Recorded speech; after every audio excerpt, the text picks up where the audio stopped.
السلام علیکم ورحمۃ اللہ وبرکاتہ۔ اسلام ایک حقیقت ہے چینل میں آپ کو خوش آمدید کہتا ہوں۔ امید کرتا ہوں کہ آپ تمام لوگ خیر و عافیت سے ہوں گے، خوش اور خرم ہوں گے۔ دعا ہے اللہ تبارک و تعالی آپ تمام خوشیاں عطا فرمائے، صحت و تندرستی والی لمبی زندگی عطا فرمائے، آمین۔ اگر آپ پر جنات کا سایہ ہے یا آپ پر کالا یا سفلی جادو ہے، ان اسیب کو، سائے کو اور جادو کو ختم کرنے کا آسان طریقہ، آپ لوگوں کے پاس جاتے ہیں عمل کروانے کے لیے، تعویذات لینے کے لیے، تو آپ وقت بھی ضائع کرتے ہیں، پیسہ بھی ضائع کرتے ہیں۔ تو کیوں نہ میرا آپ سے مشورہ ہے کہ آپ خود عمل کریں یا کسی سے کروا لیں۔ آسان سا عمل ہے۔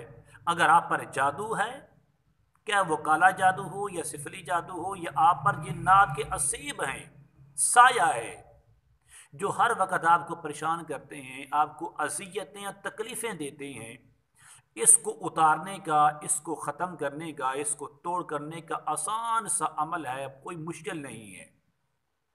عمل بتانے سے پہلے اگر آپ نے ابھی تک میرے چینل کو، جس کا نام اسلام ایک حقیقت ہے، سبسکرائب نہیں کیا تو ضرور کر لیں، تاکہ میری آنے والی ہر ویڈیو آپ کو بآسانی مل سکے۔ عمل یہ ہے، جس پر مرد ہو یا عورت ہو، چھوٹا ہو یا بڑا ہو، جو مریض ہے، جس پر اسیب ہیں، جادو ہے، سایہ ہے، اس کے سامنے آپ نے 7 بار اذان پڑھیں۔ اذان میں تکبیر کے جو الفاظ ہیں، قد قامت الصلاۃ، یہ بھی 2 بار پڑھیں۔ اتنی آواز میں اذان دی جائے کہ جو مریض ہے اگر وہ سویا ہوا ہے تو ہلکی ہلکی آواز اس کے کان تک پہنچتی رہے، اس کے سامنے اب اذان پڑھنی ہے۔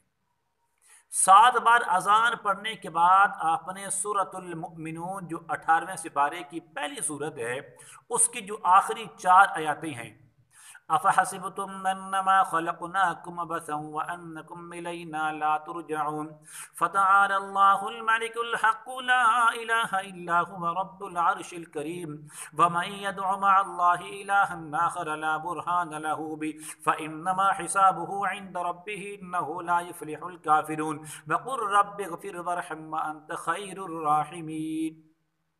ان 4 آیات کو 7 بار پڑھ کر آپ نے اس کے دائیں کان میں 1 بار پھونک مار دینی ہے، دم کر دینا ہے۔ پھر آپ نے 7 اذان پڑھنی ہے، اذانیں پڑھنی ہیں، اس میں تکبیر کے جو الفاظ ہیں، قد قامت الصلاۃ، قد قامت الصلاۃ، یہ بھی پڑھ کر آپ نے پھر یہی آیاتیں 7 بار پڑھنی ہیں، اور پڑھنے کے بعد اس کے بائیں کان میں، الٹے کان میں آپ نے پھونک مارنی ہے۔ بفضل خدا جنات کا سایہ ہوگا تب بھی ختم ہو جائے گا، اگر اس پر جادو ہے، کالا جادو ہے یا سفلی جادو ہے، وہ بھی ٹوٹ جائے گا، ختم ہو جائے گا۔ لیکن آپ نے عمل یہ 7 دن کرنا ہے۔ کوشش کریں کہ صبح کے وقت یا پھر عشاء کے بعد کرنا ہے، جو بھی آپ نے 24 گھنٹے میں 1 بار عمل کرنا ہے۔ یہی عمل یا تو نماز فجر کے بعد کر لیں یا پھر آپ عشاء کی نماز کے بعد کر لیں، تو انشاءاللہ 7ویں دن تک یہ مریض آپ کا تندرست اور صحت مند ہو جائے گا، ہر قسم کی بیماری سے اور ہر قسم کے اسیب اور جادو سے انشاءاللہ شفا پائے گا۔ امید کرتا ہوں کہ میری یہ کاوش آپ کو ضرور پسند آئے گی، تو ضرور اس ویڈیو کو اپنے دوستوں کے ساتھ بھی شیئر کریں، خود بھی عمل کریں، اپنے دوستوں کو بھی ضرور اس کی ترغیب دیں۔ السلام علیکم ورحمۃ اللہ وبرکاتہ۔